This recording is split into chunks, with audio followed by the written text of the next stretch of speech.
Oke, halo Sobat Pintar, kembali lagi bersama KPP di serangkaian acara sharing di rumah aja. Gimana nih kabarnya? Semoga semuanya dalam keadaan baik-baik saja ya, dan tetap semangat. Walaupun masih belajar dari rumah aja, tetap semangat, jangan bosan.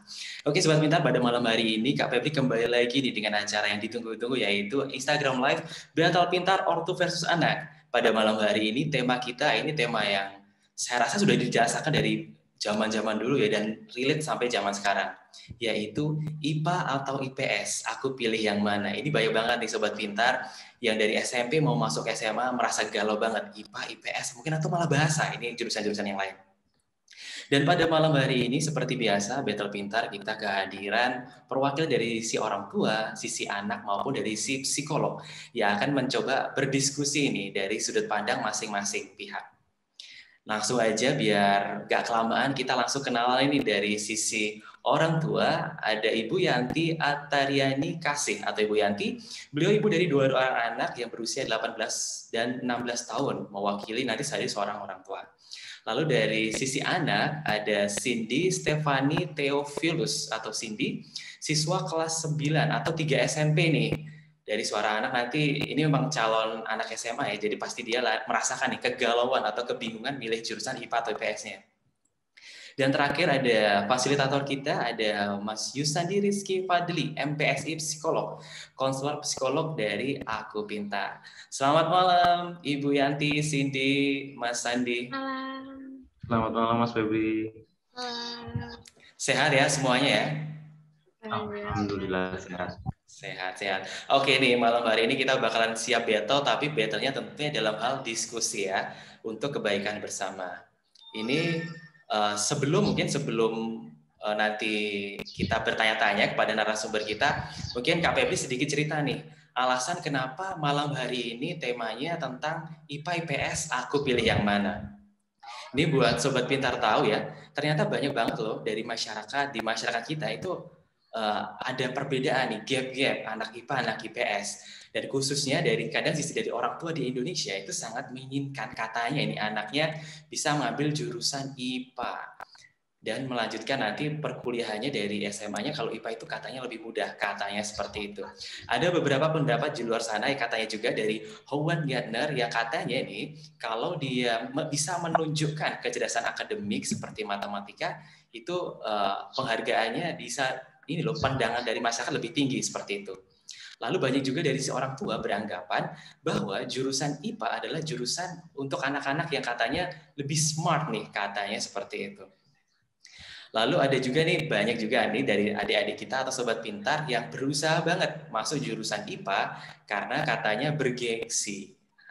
Banyak banget itu pendapat-pendapat seperti itu di masyarakat. Nah ini Kak Febri langsung pengen bertanya dari sisi mungkin anak maupun dari sisi orang tua nih yang mengalami pergumulan ini tentunya.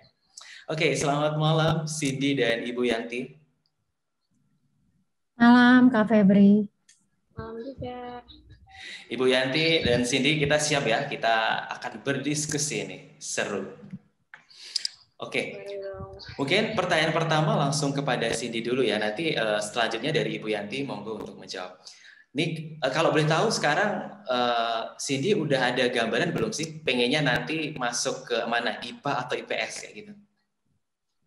Kalau buat saya pribadi, saya udah ada gambaran, saya pengen masuk IPS, itu udah dari kelas 7 saya pikirin kalau saya pengen masuk IPS gitu.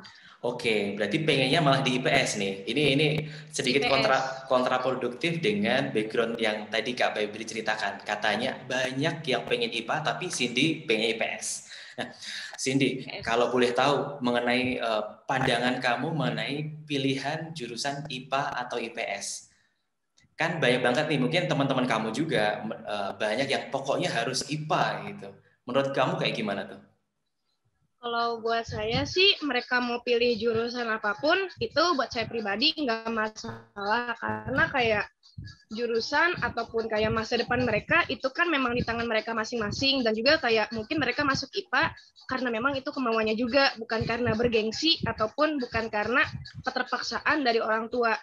Jadi kayak kalau buat saya, nggak apa-apa kamu milih IPA atau IPS, asal nanti di saat mau kuliah jangan pernah lintas jalur ya. Kalau lintas jalur itu buat saya kayak terlalu curang karena gimana ya? Masih banyak banget kayak anak IPA atau anak IPS yang saling ngambil lintas jalur gitu kayak apa namanya jadinya APC gitu ya itu hitungannya kayak IPC. nanti yang IPA malah masuk ke IPS, IPS masuk ke IPA karena mereka nggak bisa menemukan jati dirinya. Jadi kalau bisa kayak kalian lebih pikirin gitu loh, kalian ingin masuk kemana, jangan dibawa santai karena kan masuk SMA itu udah termasuk mengembangkan bakat kalian masing-masing gitu. Itu sih buat saya. Berarti kamu sedikit berbeda pandangan ya dengan yang pada umumnya nih, karena mungkin teman-teman Cindy juga mungkin merasa, wah ini aku harus IPA nih. Berarti kalau menurut Cindy justru tidak ada keharusan, baik itu IPA atau IPS, justru. Iya, tidak ada keharusan. Oke.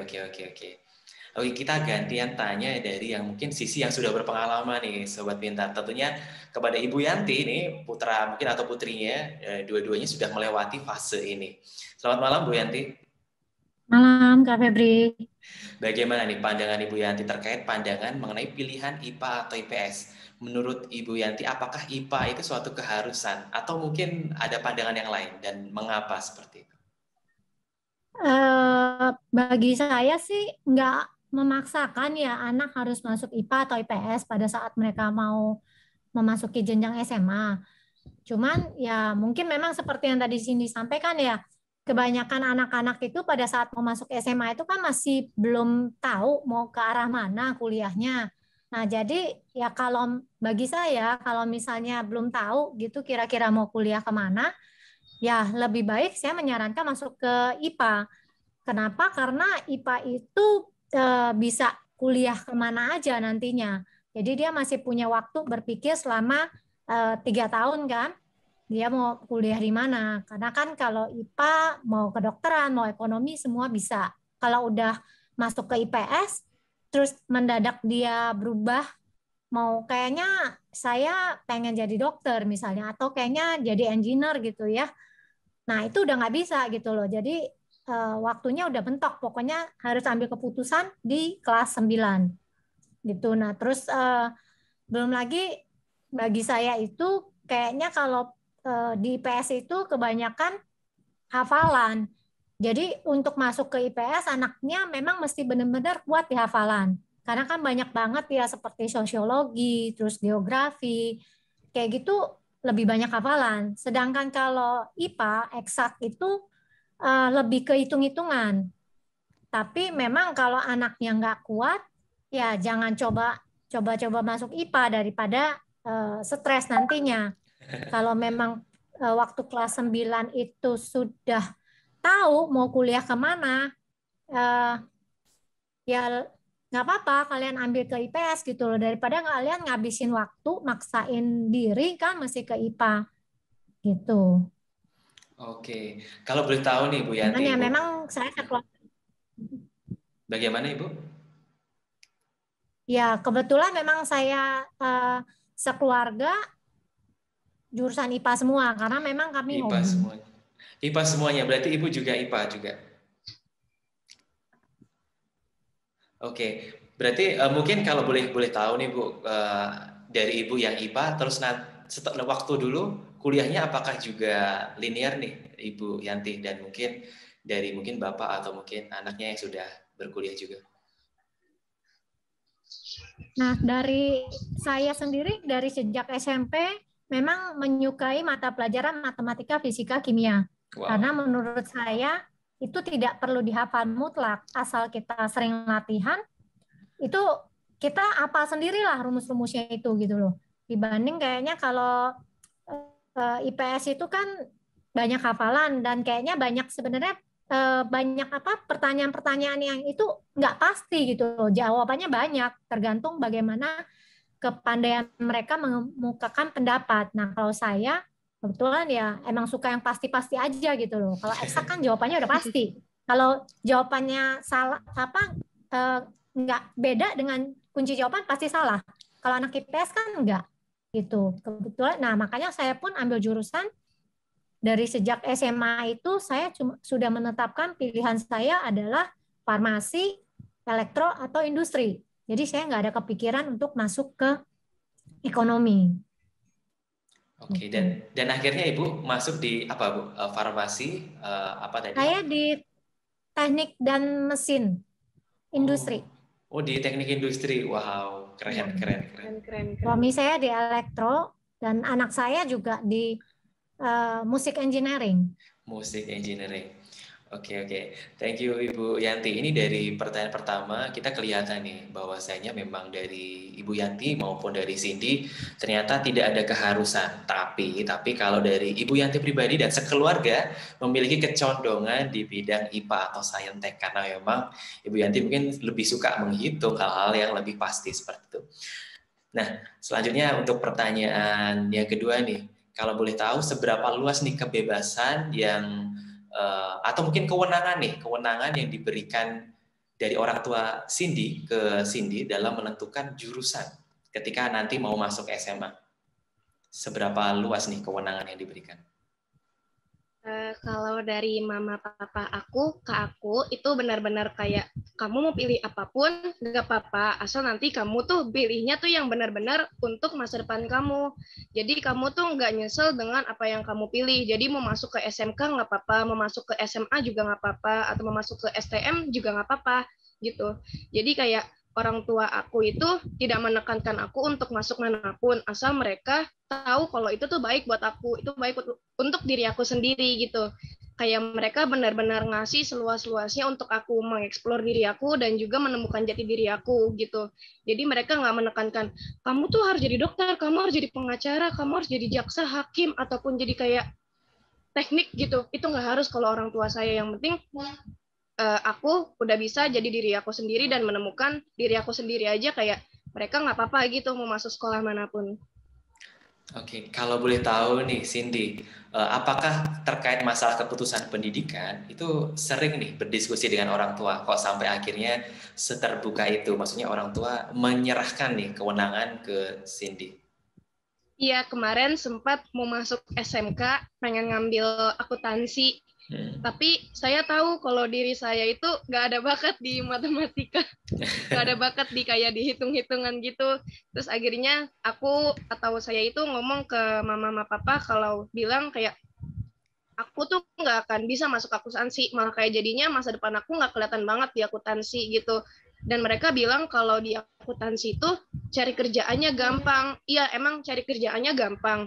Tapi kalau emang itu bukan bakat aku, malah jadinya nanti kebanting sama diri aku. Kayak aku bisanya di hukum atau di public speaking, tapi malah mereka takut iniin aku tuh di akuntansi. Akhirnya kayak aku ngomong, aku akan coba di SMA, aku ngambil jurusan IPS, nanti aku akan coba, aku cocok pasti di IPS aku cocok. Jadi aku ngeyakinin mereka dan mereka bilang, ya udah gak apa-apa kamu ambil aja IPS kalau emang itu kesukaan kamu, papa mama nggak maksa apapun gitu, asal kamu bisa gitu, yang penting aku bisa, udah.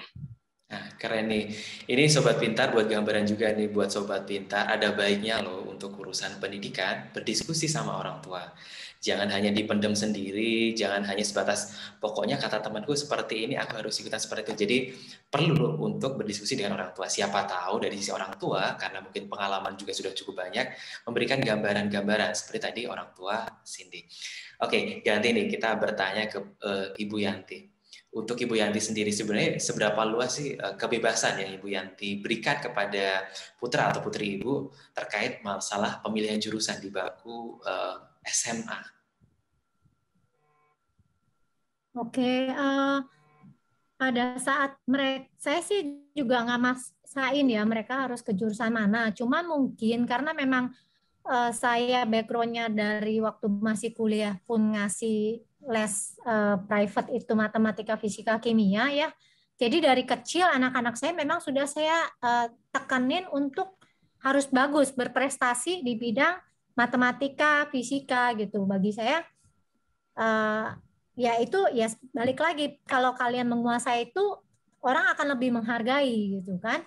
Jadi mungkin mereka dari kecil udah karena udah saya cekokin, jadi pada saat pemilihan pun mereka lebih cenderung ke IPA. Cuman saya nggak maksain, tapi saya juga melihat dari apa ya istilahnya potensi anak. gitu. Jadi mereka cenderung kemana gitu. Bahkan dalam memilih sekolah pun saya sesuaikan dengan kemampuan mereka. Jadi kebetulan saya punya 2 anak, yang satu memang kelihatannya cenderung lebih ke eksak dari kecil. Yang cowok ya, karena dia dari kecil udah binatang dia amati segala macam kan, bahkan dia teliti sendiri, dia mau bikin koloni baru gitu kan. Nah, jadi saya bisa paksain dia, dan dia bukan tipe yang cepat stres, dia bisa pressure, bisa di pressure. Kalau anak saya yang pertama, kelihatan dia nggak terlalu, dia bisa di eksak, tapi dia nggak terlalu mendominan eksaknya. Dia lebih ke seni. Lebih ke seni, tapi dia juga bisa eksaknya, tapi dia lebih ke seni. Nah, akhirnya pada saat sekolah pun saya pilih kira-kira sekolah mana sih yang lebih menekankan ke eksak. Kalau anak yang ini dia nggak kuat, saya paksain ke sekolah yang benar-benar akademis, dia akan stres gitu. Jadi ya pada saat mereka pemilihan waktu mau masuk SMA, saya juga udah kasih gambaran. Kamu mau pilih ke SMA ini, konsekuensinya dia akademis banget. Kamu masuk ke SMA sini, walaupun sama-sama jurusan IPA, kamu masuk ke SMA ini, dia lebih ke nggak teoritis, tapi banyak praktek-praktek yang lain gitu. Oke, oke. Bu, kalau boleh tahu, sebelum akhirnya, masuk di SMA ini, masuk di jurusan ini, misal IPA, atau nanti tadi juga diceritakan yang pertama kalau nggak salah di art engineering atau ini sound engineering ya Bu ya. Apakah seperti itu tahapannya, ada bentuk diskusi dulu mungkin Bu, atau mungkin ada melakukan assessment bersama atau diskusi bersama seperti itu. Bagaimana Ibu Yanti? Ada kita memang berdiskusi ya, dan saya bilang yang dari kecil itu saya mengarahkan anak. Jadi kalau anak saya yang pertama memang dari usia 4 tahun itu dia udah kelihatan bakatnya di seni. Ya kan, makanya dia juga udah ikut pelajaran istilahnya sekolah musik mulai dari umur 4 tahun, dan itu berlanjut terus.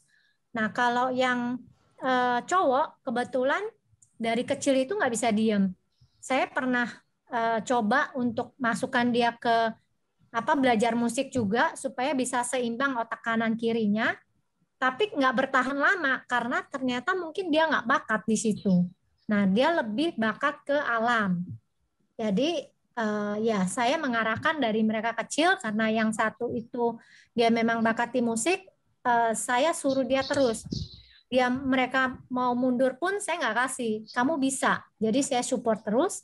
Nah, sedangkan yang satu lagi, karena saya melihat memang dia nggak bakat di musik, jadi saya nggak tekanin juga kamu harus ikut kursus musik gitu.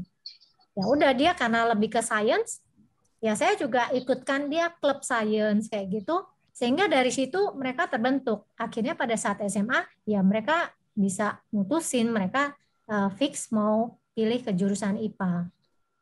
Oke, keren ini Bu Yanti. Ini mungkin ini juga jadi gambaran juga untuk ortu pintar di luar sana, bahwasanya berdiskusi dengan anak itu juga penting. Maksudnya bukan berarti pilihan orang tua itu pilihan yang mutlak. Maksudnya dari sisi anak pun mungkin ada juga pendapat-pendapat yang perlu kita dengarkan. Terima kasih untuk Cindy dan Ibu Yanti. Kita sudah melewati sesi pertama nih dengan 2 pertanyaan. Dan buat Sobat Pintar, sekali lagi buat kalian yang ada pertanyaan, silahkan tanyakan di kolom komentar. Nanti akan dibantu jawab oleh Kak Sandi, konselor psikologi dari Aku Pintar. Oke, lanjut ke sesi selanjutnya. Pertanyaan kembali untuk Cindy dan Ibu Yanti. Hal-hal apa sih yang perlu dipikirkan sebelum anak Ibu Yanti ataupun Cindy ketika nanti memutuskan untuk mengambil jurusan IPA atau IPS ketika akan mengambil jenjang pendidikan selanjutnya di bangku SMA? Bagaimana kalau dari Cindy, apa nih yang perlu dipikirkan? Yang pertama sih, ini yang pertama yang emang benar-benar kalau bisa kalian temuin itu tuh jati diri kalian sendiri dulu, biar kalian gak salah pilih jurusan ataupun nantinya lintas jalur. Lalu kalau bisa kalian tuh benar-benar memastikan bahwa bakat dan minat kalian tuh di bidang itu. Jadi kayak bukan karena bakat saya di sini tapi minat saya di sini, karena saya lebih suka bakat ini, kamu milihnya ke ini gitu, tapi minatnya ditinggalin. kalau bisa kamu tuh harus ngeklop dua-duanya gitu. Jangan sampai kamu nantinya salah pilih jurusan dan itu membuat kamu tuh nyesel sendiri. Karena banyak banget yang udah lulus-lulus dan akhirnya salah pilih jurusan, tiba-tiba nanti jadi anak hukum atau jadi apa gitu karena belum bisa menemukan jati dirinya di saat SMP gitu. Jati diri itu penting loh buat kita sendiri juga karena itu kan menentukan apa bakat dan minat kita dan juga apa masa depan kita. Jadi kalau kalian udah bisa menemukan jati diri kalian, insya Allah itu nggak akan salah jalan sih. Terus yang kedua, kalau bisa kalian benar-benar fokus ke bakat dan minat itu dan juga kembangin. Jangan di kayak udah kalian udah tahu nih bakat dan minat kalian di apa. Terus kalian diemin aja, itu bakal mati sendiri. Karena semuanya harus dikembangin. Kayak saya mengembangkan bakat dan minat saya dengan cara ikut public speaking ataupun ikut debat gitu. Saya selalu ikutin itu kalau saya ada waktu. Jadi maupun di rumah ini bakat saya nggak mati gitu. Bakat dan minat saya lebih tepatnya. Dan yang ketiga, kalau bisa kalian konsultasi ke orang tua. Apa yang lebih baik dan juga tanya ke orang-orang sekitar kalian. Bakat gue itu apa sih di mata kalian? Terus kalian nanti tuh pilih yang mana sih yang benar-benar bakat buat diri kalian sendiri. Jadi kalian itu gak akan salah pilih jalur lagi nantinya. Gitu aja sih, yang penting kalian udah bisa menemukan jati diri gitu. Keren nih Cindy. Salah satu poin highlight yang cukup keren adalah ketika memang bakat kalian sudah diketahui, jangan didiemin aja, dilanjutkan dengan seperti tadi contohnya dari Ibu Yanti ya. Beliau memang suka matematika, suka hal-hal eksakta. Sampai kuliah pun beliau nggak cuma di kuliah di jurusan tersebut aja, tapi juga ikut ngelesin nih di jurusan-jurusan itu agar mungkin ilmunya juga tersampaikan ke yang lain dan juga ikut belajar lagi nih terkait ilmu tersebut. Terima kasih untuk Cindy. Nah, kalau buat Ibu Yanti bagaimana nih Bu? Dari Ibu sendiri, apa sih yang sebenarnya harus dipikirkan untuk anak-anak maupun dari sisi orang tua sebelum nanti sisi anak akan mengambil jurusan IPA atau IPS ketika masuk di bangku SMA? Ya, yang pertama menurut saya memang dilihat kemampuan anak, potensi anak. Apakah dia kuat di eksak? Kalau memang dia tidak kuat, dalam arti dia kuat itu dia bisa mengikuti pelajaran-pelajaran eksak tanpa les. Itu yang pertama ya. Jangan paksain anak kalau memang dia nggak kuat di eksak, terus dihajar wajib les dari pagi sampai malam. Kasihan masa mudanya. Jadi ntar pas lulus juga jadinya stres sendiri. Jadi pertama tentukan apakah kuat di eksak, apakah memang minatnya di sana. Yang kedua, nanti mau kuliahnya ke arah mana? Kalau kalian memang kuat di eksak dan kalian mungkin belum bisa menentukan mau kuliahnya nanti di mana, ya saya menganjurkan masuk IPA. Karena masih punya waktu 3 tahun untuk berpikir. Kalau udah masuk IPS, udah pasti nggak bisa berubah. Gitu. Terus yang ketiga, ya balik lagi memang betul-betul ngelihat mau apa sih, kenapa, apa sih tujuannya memilih IPA atau IPS, jangan cuma gara-gara sok-sokan supaya dibilang pinter tapi mesti susah payah gitu loh, mesti ya itu balik lagi mesti les sampai pagi sampai malam gitu. Keren. Betul Ibu. Itu memang mungkin itu contohnya untuk mungkin putra atau putri Ibu yang pertama tadi ya, bahwa saya dia eksaknya tapi sebenarnya dia juga punya bakat atau mungkin minat loh di bidang seni. Akhirnya kuliahnya di campuran nih, seni dengan engineering. Begitu ya Bu ya? Betul. Oke. Keren nih buat mungkin ortu pintar di luar sana. Pola pikir dari Ibu Yanti ini keren banget dalam pola pengasuhan anak. Semoga mungkin ortu pintar di luar sana maupun dari sisi sobat pintar seperti tadi pandangan dari Cindy juga bisa tercerahkan nih terkait kegalauannya dalam memilih jurusan IPA atau IPS maupun nanti selanjutnya nih mau masuk di perguruan tinggi. Dan bagi sobat pintar yang masih galau, aduh aku IPA atau IPS, lalu nanti kerjanya di jurusan apa, kuliahnya di jurusan apa, tenang aja. Di dalam aplikasi Aku Pintar ada namanya tes minat pintar. Di sana kalian bisa tes gratis, tis. Dijamin gratis dan akurasinya keren banget. Sobat Pintar nanti untuk mencoba jurusan yang cocok. Baik nanti mau masuk SMP ke SMA maupun SMA setara mau masuk di perguruan tinggi. Oke, terima kasih Cindy dan Ibu Yanti untuk beberapa pernyataan dan jawabannya tadi. Kita akan melanjutkan nih tanggapan dari Mas Sandi nih. Bagaimana nih? Halo Mas Sandi. Halo Mas Febri. Gimana Mas Sandi untuk diskusi pada malam hari ini? Cukup seru ya tentunya dari sisi Cindy maupun dari sisi Ibu Yanti, sangat-sangat suportif nih dari jawabannya, dan saya rasa sangat mendukung ya, dua-duanya cukup mendukung, tidak ada battle pada malam hari ini. Saya kira ini bakal ada battle nih Mas. Ternyata Oke. saya emang bagus-bagus semuanya. Kak Sandi, gimana nih? Mungkin bisa memberikan tanggapan nih tadi dari pernyataan baik dari Cindy maupun dari Ibu Yanti, dari pernyataan pertama sampai pernyataan yang ketiga.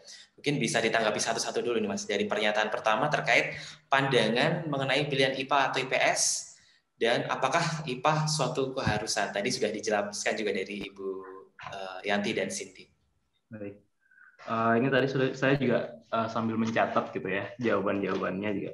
Tadi kan memang nggak ada pertentangan antara harus IPA atau IPS gitu ya, baik Cindy maupun Bu Yanti tadi. Dan jawabannya memang kalau dari Cindy ini saya sangat apresiasi sekali ya, maksudnya untuk usia seperti Cindy yang masih SMP, itu biasanya anak-anak SMP itu masih banyak kegalauan, masih bingung gitu mau kemana, arahnya kemana, bahkan untuk bakat ataupun kemampuannya dan minatnya itu kadang masih belum mengetahui gitu.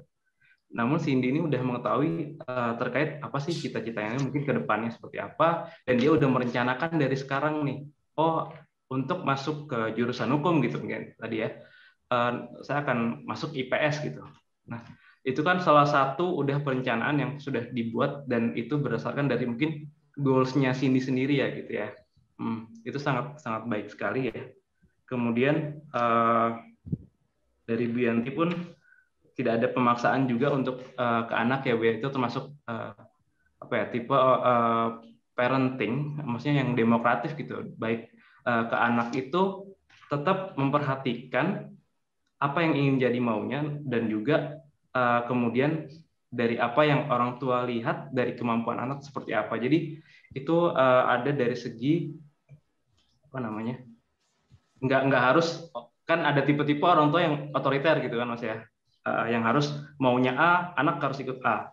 Tapi kalau Ibu Yanti ini udah tahu kemampuannya seperti apa, kemampuan anak seperti apa, minatnya di mana, dan sehingga ketika masuk SMA, Ibu Yanti sudah tahu, bahkan pemilihan dari segi sekolah udah memberikan gambaran gitu. Oh, kalau nanti ini bakal ke akademis, kalau nanti sekolah ini kamu bakal lebih mungkin bisa mengeksplor dari segi mungkin kayak tadi musik gitu, seperti itu. Jadi itu kalau Bu Yanti dan Cindy saya sangat sangat apresiasi sekali kan. Dan ini saya kira tadi bakal ada battle ya. Ternyata sportif semua gitu untuk jawaban-jawabannya. Namun kalau dari poinnya Mas Febri adalah IPA itu harus nggak sih gitu Mas ya? Betul Mas Andi. Kalau menurut saya dari segi psikologi pun IPA itu bukan suatu keharusan gitu bagi semua siswa yang SMP yang mau ke SMA. Itu membuat, jadi kan kalau misalnya keharusan kan berarti anggaplah kita menganggap itu IPA adalah hal yang superior gitu kan dibanding IPS gitu, sehingga jurusan IPS dipandang sebagai opsi terakhir dalam memilih jurusan. Namun kan pada dasarnya IPA maupun IPS itu kan sebenarnya bukan dua disiplin ilmu gitu maksudnya yang berlainan satu sama lain gitu, dan bukan juga dua disiplin ilmu yang punya tingkat kayak bisa kita katakan superior mana yang inferior gitu kan. Dan justru setiap cabang ilmu pengetahuan itu punya landasan berpikirnya masing-masing gitu, dan ilmu-ilmu tersebut pun bisa saling terintegrasi satu sama lain. Contoh mungkin kita bisa lihat di pandemi sekarang gitu.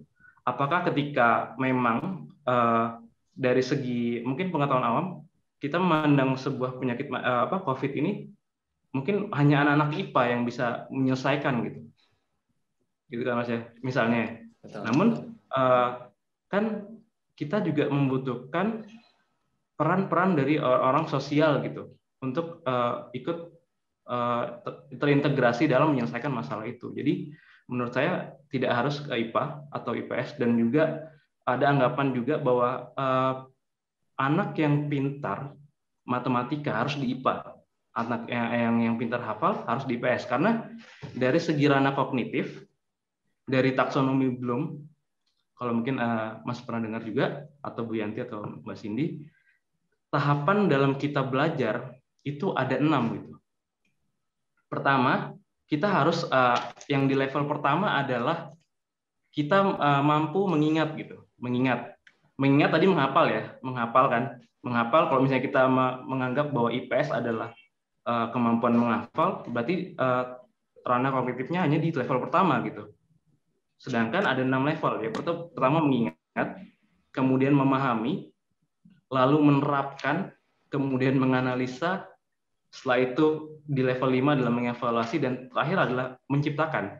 Jadi kayak mengingat, menghitung, menurut saya itu masih ada di level pertama gitu. Sedangkan pembelajaran habis kita mengingat, kita harus juga menghafal gitu. Gimana sih habis mengingat kita harus memahami dari apa yang kita sudah ingat gitu. Kita harus pahami informasi yang kita dapat, kita ingat, kita pahami, kemudian biar lebih efektif lagi kita terapkan. Setelah terapkan, kita menerapkan, mungkin dari situ ada namanya trial and error gitu ya. Maksudnya dari situ kita bisa lihat analisis. Kita menganalisa dari permasalahan itu. Apa nih yang kurang nih? Kenapa nih kok nggak suatu ibaratnya eksperimen saya nggak berhasil. Nah dari situ kita analisis, kemudian kita evaluasi, tahap evaluasi, dan setelah kita udah evaluasi, nah kita baru meng-create gitu kan, merencanakan, ibaratnya merancang satu ini dari apa yang kita pelajari gitu. Nah itu yang mungkin masih banyak yang juga yang masih jadi ibaratnya yang belum dipahami gitu di masyarakat awam gitu kan. Karena juga IPA dan IPS bukan hanya sekedar matematika dan pintar menghitung ataupun menghafal, karena matematika sendiri sifatnya adalah semua punya perannya gitu. Karena matematika itu kan adalah ilmu abstrak yang ibaratnya dia bisa berdiri sendiri, dan justru ilmu matematika itu menopang antara ilmu IPS dan ilmu IPA. Jadi memang kalau dari segi psikologi, matematika itu dibutuhkan dari segi bagaimana kita menganalisis. Jadi penalaran kita masuk ke dalam penalaran. Jadi bagaimana kita menganalisis sebab dan akibat seperti apa gitu. Nah, kalau contoh berhitung hanya dilihat dengan berhitung kan, berhitung pengertiannya apa sih Mas? Menurut saya itu kan berhitung adalah bagaimana menambahkan, mengurangi, menjumlahkan seperti itu ya. Namun ini kan ini adalah IPA dan IPS hanya karena dari sistem di Indonesia itu membagi 2 rumpun agar mana nih yang lebih memang condong minat dan kemampuannya lebih ke ilmu pengetahuan alam gitu. Dan mana yang lebih memang suka ke ilmu yang tentang interaksi sosial, kemudian bagaimana peta. Kalau kita melihat peta juga nggak itu kan juga membutuhkan hitungan ya, perhitungan juga kan. Kemudian di geografi juga seperti itu juga ada perhitungannya, dan akuntansi juga ada perhitungannya. Jadi menurut saya masing-masing 2 itu ada kelebihan dan kekurangannya masing-masing bagi sebagian orang gitu. Dan kita tidak boleh ibaratnya mengedepankan saya harus IPS karena bergengsi, karena yang gengsi dan kemudian stereotip yang ada itu memang sudah sejak dulu ya, dan masih ada sampai sekarang. Itu menurut saya masih miskonsepsi yang ada sih dari pemikiran kita, dan juga sistem yang ada di Indonesia pun masih mendukung dari segi stigma dan atau stereotip itu. Menurut saya seperti itu sih Mas. Oke, thank you Mas Adi. Jadi ini gambaran juga nih buat sobat pintar maupun ortu pintar di luar sana, bahwasanya IPA maupun IPS itu bukan suatu keharusan. Intinya IPA itu bukan berarti yang harus pintar berhitung. IPS berarti yang harus pintar menghafal. Karena kedua ilmu tadi, kata Mas Adi, masih di level basic nih. Jadi memang dibutuhkan baik itu di IPA maupun di IPS. Mas Andi, tadi Kak Sandi kalau di pernyataan kedua atau mungkin jawaban kedua dari Ibu Yanti dan Kak Cindy bagaimana nih terkait masalah kebebasan yang Ibu Yanti tadi berikan kepada putra-putrinya maupun kewenangan yang diberikan oleh orang tua Cindy terkait pemilihan jurusan di bangku SMA. Oke.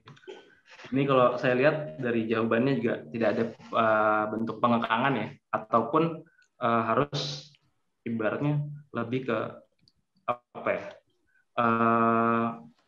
meminta anak untuk harus memilih pilihan orang tua gitu, harus saklek gitu kan, ataupun biasanya kan ada tipe-tipe juga orang tua yang dulunya punya impian, pengen jadi apa gitu, atau pengen masuk jurusan apa gitu, dan tidak kesampaian, akhirnya anaklah yang menjadi ibaratnya penerus impian tersebut. Padahal kan memang kalau dari jawaban Ibu Yanti dan Cindy pun, dari segi orang tua pun kooperatif sekali gitu ya. Itu ada proses diskusi dan ada proses pemahaman dari orang tua terkait kondisi anak gitu, maksudnya kemampuannya seperti apa, minatnya seperti apa. Beda dengan orang tua yang memang lebih menyerahkan pada semuanya pada guru gitu. Yang orang tahu anak dapat nilai bagus, belajar yang rajin, tapi kita tidak tahu potensinya di mana sih. Artinya itu tidak ada, itu kan berarti kurangnya proses komunikasi gitu ya. Betul. Kalau menurut saya antara orang tua dan anak. Namun kalau misalnya memang kelekatan juga terbentuk dari anak dan orang tua, kemudian orang tua juga terus ibaratnya memantau bagaimana sih perkembangan anak dari kecil sampai hingga ia mungkin masuk remaja. Mungkin orang tua lah yang memang yang paling lebih tahu daripada orang lain gitu. Karena keseharian pun lebih banyak di rumah ya orang tua gitu. Jadi kalau dari saya memang Bu Yanti dan Cindy bersyukur, menurut saya Cindy bersyukur banget punya orang tua yang memang suportif. Dan ketika tadi mau suruh akuntansi ya, cuman kemudian ada evaluasi juga dari orang tua, kemudian ada diskusi dengan Cindy, akhirnya saya lebih cocok IPS karena nanti mau masuk hukum gitu ya. Oke. Kalau Bu Yanti tadi melihat dari kondisi anak, mungkin memang backgroundnya IPA dari keluarga gitu. Cuman Bu Yanti juga mengedepankan dari segi kemampuan anak gitu, minatnya di mana. Akhirnya ya itu membentuk ibaratnya karena lingkungan juga membentuk hal yang disiplin ya Bu ya. Ibaratnya disiplin itu butuh ya ibaratnya, dan sehingga ketika anak mulai menyerah, ibu memberikan penguatan gitu kepada anak agar tidak down ketika mereka mendapat suatu gagalan atau mungkin hambatan gitu. Dan menurut saya tuh sportif banget keduanya Mas. Dan ini oke banget. Sangat saling kolaboratif sepertinya antara dari sisi ibu. Mas Sandi, Kak Sandi, untuk mungkin pernyataan terakhir tadi atau jawaban terakhir dari Ibu Yanti dan Cindy sebelum nanti kita masuk ke Q&A. Sudah banyak juga nih dari sobat pintar kita yang meramaikan kolom chat. Ini terkait pernyataan terakhir tadi dari apa aja sih yang harus dipikirkan sebelum nantinya memilih jurusan IPA atau IPS. Oke. Kalau tadi jawaban Cindy dan Bu Yanti sudah merangkum semua sebenarnya. Kalau tadi kan memang kalau kita berbicara di usia remaja yang SMP mau ke SMA, memang ranahnya adalah mereka mengetahui atau mengenal diri sendiri gitu. Mengenal ketika SMA bukan prosesnya mengenal lagi, tapi mengeksplor kalau ketika sudah di SMA. Namun sekarang ketika SMP adalah mereka mengenal diri sendiri. Ibaratnya bakatnya seperti apa, kemudian minatnya di mana gitu kan. Dan kemudian setelah dari bakat dan minat sudah tahu, memang harus dieksplor gitu. Harus dieksplor, mereka setidaknya itu mengembangkan kemampuan, meskipun kemampuan itu ada yang bilang memang ada bakat itu dari lahir, dan memang itu harus dilatih gitu. Bakat pun harus dilatih sehingga bisa menjadi lebih baik. Karena kan ketika kita punya bakat, nggak cuman kita aja kan yang bisa satu bakat yang sama gitu dengan orang-orang yang punya bakat yang sama, kan itu yang membedakan kita dengan orang lain gitu kan. Ketika kita melatih terus bakat kita akan menjadi expert di bidang tersebut gitu kan. Dan ketika kita minat, itu akan mendukung lebih mendukung kita untuk semangat dalam menjalani itu, meskipun banyak hambatan, banyak rintangan seperti itu. Dan kemudian juga memang kita harus men-setting goals kita, maksudnya tujuan kita ke depan mau jadi apa gitu, mau kerjanya apa, atau ibaratnya kan kalau dari jurusan aja itu bagian awal ya dari perencanaan untuk mencapai suatu cita-cita yang memang diimpikan gitu kan.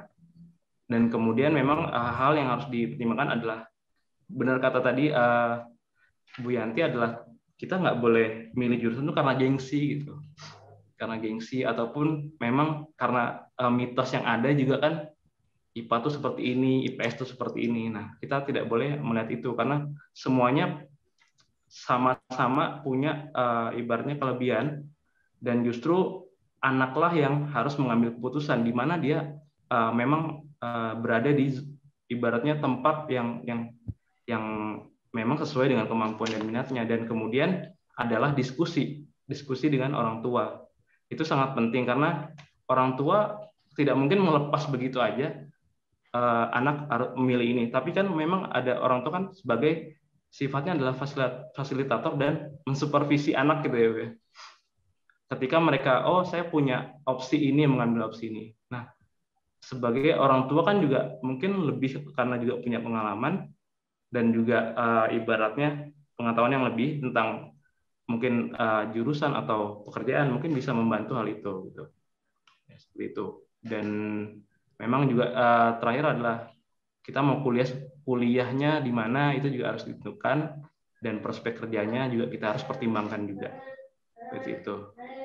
Dan untuk anak SMP juga harus tahu profil dari masing-masing jurusan, kayak IPA itu seperti apa, IPS seperti apa, itu sudah dipelajari sebelum kita mengambil jurusan ketika kelas nanti masuk SMA gitu. Mungkin seperti itu sih, Mas. Oke, terima kasih Kak Sandi untuk penjelasannya dan cukup menenangkan, dan saya rasa Cindy maupun Ibu Yanti ini cukup bagus nih buat jadi role model nih buat sobat pintar maupun ortu pintar di luar sana yang saat ini masih galau juga, baik itu menentukan jurusan untuk dirinya sendiri maupun dalam membimbing anak yang saat ini juga masih di kelas SMP maupun SMA. Oke, kita sudah cukup banyak Kak Sandi pertanyaan yang ada di kolom komentar. Ini mungkin sebisanya kita jawabnya ya. Nanti boleh juga loh nanti dari Ibu Yanti atau mungkin Cindy mau menanggapi. Pertanyaan pertama dari Lus.ya. Aku jurusan IPA tapi minatnya pelajaran IPS. Mohon pencerahannya. Bagaimana nih Kak Sandi? Dia minatnya itu sebenarnya aku jurusannya IPA tapi minatnya pelajaran IPS. Gimana nih? Menurut saya memang kalau ini udah kecebur ya jatuhnya, Mas ya. Udah kecebur. Cuman kalau misalnya memang minat sudah masuk jurusan IPA tapi memang minatnya di IPS adalah ya mungkin kita memang proses kita eksplor juga di situ. Kita eksplor apakah memang minat kita memang di jurusan IPS atau kita sebenarnya udah berada di tempat yang tepat, cuman kita masih belum mengenali apa yang sesuai dengan diri kita. Ya kalau memang ternyata memang kemampuannya di IPS dan kemudian minatnya juga di IPS, ya mungkin kita adalah dieksplor dengan mungkin ikut pelatihan, seminar segala macamnya. Itu kan sekarang banyak ya, apalagi webinar online ini makin bertebaran gitu, maksudnya beda dengan di zaman-zaman dulu, mungkin masih kekurangan itu, dan sekarang fasilitas itu banyak sekali. Dan ketika nanti kalau misalnya pun kuliah kan tadi seperti Bu Yanti bilang tadi kan anak IPA lebih mudah untuk memilih jurusan ketika masuk kuliah kan. Nah itu mungkin seperti itu. Jadi nanti bisa pilihan. Iya, lebih banyak pilihan ya Bu ya. Karena sistemnya masih seperti itu ya Bu. Oke, nanti bisa ngambil di jurusan yang IPS kalau memang benar-benar udah mengenal minat dan kemampuan di IPS. Oke, seperti itu Mas Febri. Oke nih. Nah, sebelum nanti sobat pintar yang saat ini nonton mungkin masih setemennya Cindy mungkin atau masih SMP, biar nggak kejebur juga di tempat yang memang bukan potensinya, jangan lupa untuk tes potensi kalian. Dan di aplikasi Aku Pintar ada loh, gratis. Oke, pertanyaan selanjutnya dari Deval FH. Faktor IQ dan EQ berpengaruh nggak sih pada saat pemilihan jurusan? Padahal tiap-tiap individu punya keduanya, Kak. Jadi bagaimana baiknya? Oke, faktor IQ dan EQ ya. Emosional ya. Emotional question. Kalau saya, kalau IQ lebih ibaratnya ini agak rumit ya Mas, IQ dan EQ untuk jurusan, karena jurusan kan juga berdasarkan kemampuan. Kalau misalnya kita menuntut IQ-nya aja, mungkin itu kalau dari sebagiannya adalah persyaratan, tapi yang kita fokuskan adalah ketika IQ kita di atas, kan biasa ada klasifikasi IQ itu di atas rata-rata atau yang superior seperti itu kan. Nah, itu memang akan memudahkan mereka ketika sesuai dengan jurusan yang tepat gitu. Ibaratnya kalau kita punya IQ superior, mungkin kita jalannya lebih laju daripada yang teman-teman kita yang mungkin IQ-nya rata-rata gitu dengan bidang yang sama gitu. Tapi kan memang emotional question itu berpengaruh sekali. Kalau kita memang selalu terlena gitu kan, terlena dengan apa yang sudah kita punya gitu, dengan kelebihan kita gitu. Dan itu mungkin akan menjatuhkan kita gitu. Dan justru karena kan juga karakter itu penting ya, dalam penjurusan juga karakter itu penting. Karena ibarat sebuah mobil, kita adalah drivernya, kita yang mengambil keputusannya gitu kan. Ketika kita sudah memang punya minatnya sesuai, kemampuannya sesuai, tapi kalau karakter kita tidak sesuai atau karakter kita tidak mendukung, dan justru kita ya kayak malas, segala macamnya, itu justru kemampuan kita nggak akan berkembang dan tidak akan ibaratnya mencapai suatu kesuksesan itu tidak. Karena kan yang akan menentukan adalah pribadi yang terakhirnya, karakter dan emosional questionnya itu. Seperti itu sih Mas. Oke, terima kasih Kak Sandi untuk penjelasannya, sangat membantu. Terakhir, ini mohon banget buat Sobat Pintar, nggak bisa bacain semuanya karena keterbatasan waktu. Terakhir dari Widat_Zahiro_Simamora_. Kak, saya bisa bertanya nggak Kak? Pertanyaannya, mengapa pelajaran IPS lebih mudah daripada pelajaran IPA? Hayo, itu gimana tuh Kak Sandi? Apakah benar nih pelajaran IPS lebih mudah dari pelajaran IPA? Atau itu sebenarnya hanya sebatas ya karena mungkin pandangan masyarakat awam aja. Ya, kalau dari saya memang itu hanya pandangan awam aja sih Mas. Mungkin kalau memang yang berkata seperti itu, mungkin memang dia ada potensi di IPS, sehingga ketika belajar, kan kalau kita belajar sesuai dengan kemampuan kita, kemudian minat kita kan terasa lebih mudah gitu. Dan ketika ada hambatan pun kita akan gampang untuk move, kemudian kita up lagi, semangat lagi gitu kan. Gitu. Dan apa ya, kita nggak boleh menggampangkan mana jurusan ini lebih mudah, ini mungkin karena dilihatnya hanya sebatas teori gitu ya. Kalau misalnya yang kita diajarkan selama ini kan IPS, kita belajar adalah teori gitu, tanpa kita mempraktekkan gitu kan. Bagaimana coba kita mempraktekkan langsung? Mungkin sosiologi kita tidak sering kita diajarkan untuk praktek langsung secara pelajar IPS gitu, sosialnya langsung gitu. Mungkin itu kan. Ya. Betul, Ibaratnya betul. Pendekatan ke orang lain itu tidak semudah itu loh gitu. Itu maksud saya gitu. Betul. Bener banget sih Kak Sandi, kalau mungkin di IPA ya, di perkalian, di akar maupun di integral tertentu, hasilnya pasti fix. Tadi seperti yang disampaikan Ibu Yanti, hasilnya pasti. Kalau nggak sama-sama kunci jawaban berarti salah. Beda nih kalau masalah mungkin di sosiologi ya, misal ada seorang anak, dia punya kendalanya seperti ini, bagaimana cara mengatasinya? Jawabannya mesti ada banyak banget, dan nggak ada yang salah, dan nggak ada yang benar-benar mutlak itu yang terbaik gitu. Pasti mungkin ada banyak pertimbangan. Oke, keren banget nih. Terima kasih Kak Sandi udah dibantu mencerahkan nih sobat-sobat pintar maupun ortu pintar. Tadi ada beberapa yang bertanya terkait mungkin kendala dalam pemilihan, baik itu untuk dirinya sendiri sebagai anak maupun sebagai orang tua. Nah, mungkin terakhir boleh dong sebelum saya tutup, mungkin dari Ibu Yanti atau mungkin Cindy berikan pesan nih. Mungkin kalau dari Cindy buat sobat pintar yang lain ya, buat teman-teman kamu, dan buat Ibu Yanti, buat mungkin ortu pintar juga yang saat ini mungkin mendengarkan. Dan semoga ini terinspirasi nih dari Ibu Yanti maupun Cindy. Silahkan, mungkin dari Cindy dulu boleh? Dari aku, untuk teman-teman aku atau untuk orang-orang di luar sana yang lagi bingung milih jurusan, aku harap kalian semua cepat untuk menemukan jati diri kalian masing-masing dan juga nggak milih jurusan dikarenakan yang menentukan gimana. Aku harap kalian semua bisa menemukan jurusan secepat mungkin. Semangat! Terima kasih Cindy. Bu Yanti boleh dong Bu dikasih pencerahannya. Oke.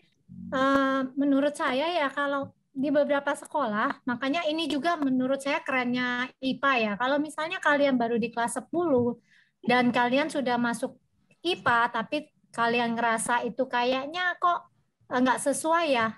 Nah, itu kalau jurusan IPA, setahu saya itu bisa coba ngomong ke kepala sekolah atau guru, kayaknya saya nggak sanggup, itu bisa loh pindah ke IPS untuk sekolah tertentu. Jadi daripada kalian kalau misalnya udah ngerasa kayaknya nggak mampu, daripada kalian maksain, masih ada 2 tahun, di mana nanti kelas 11 maupun 12 itu akan lebih berat lagi, yang akibatnya kalian stres sendiri, nggak berhasil, mendingan kalian ngomong ke ortu kalian secara baik-baik, atau ke guru, minta, boleh nggak saya pindah ke IPS? Nggak perlu malu, karena balik lagi IPA maupun IPS, sama-sama ada yang sukses. Contohnya, yang Tokopedia ya, itu anak IPS gitu. Terus yang kedua, kalau boleh, sebelum kalian memutuskan, mungkin bisa, mungkin kuliah juga ya. Kalau di beberapa sekolah itu ada magang sesuai dengan jurusan yang kalian ingin masukin. Contohnya kayak misalnya anak saya yang pertama, tadinya dia mau saya arahkan dia ke desain. Nah, pada saat kelas 11 dia ada coba kerja di perusahaan desain gitu dan dia ngerasa nggak cocok. Makanya dia berubah haluan di detik-detik terakhir. Jadi saya juga menyarankan kepada mungkin di sini ada yang guru atau sekolah ya, kalau sebisa mungkin kasih kesempatan kepada anak untuk mencoba sebelum mereka memutuskan pilihan kalau ada yang masih galau. Itu. Oke, terima kasih sekali lagi Bu Yanti, Cindy, dan Kak Sandi, luar biasa banget sharing pada malam hari ini. Semoga ini bisa menjadi inspirasi nih buat Sobat Pintar di luar sana.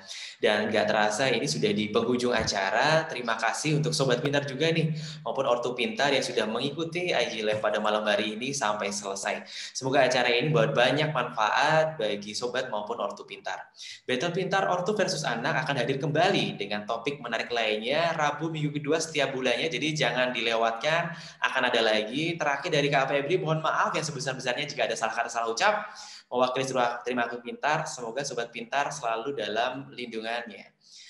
Bye-bye Sobat Pintar, selamat berakhir pekan. Selamat berakhir pekan. Bye-bye.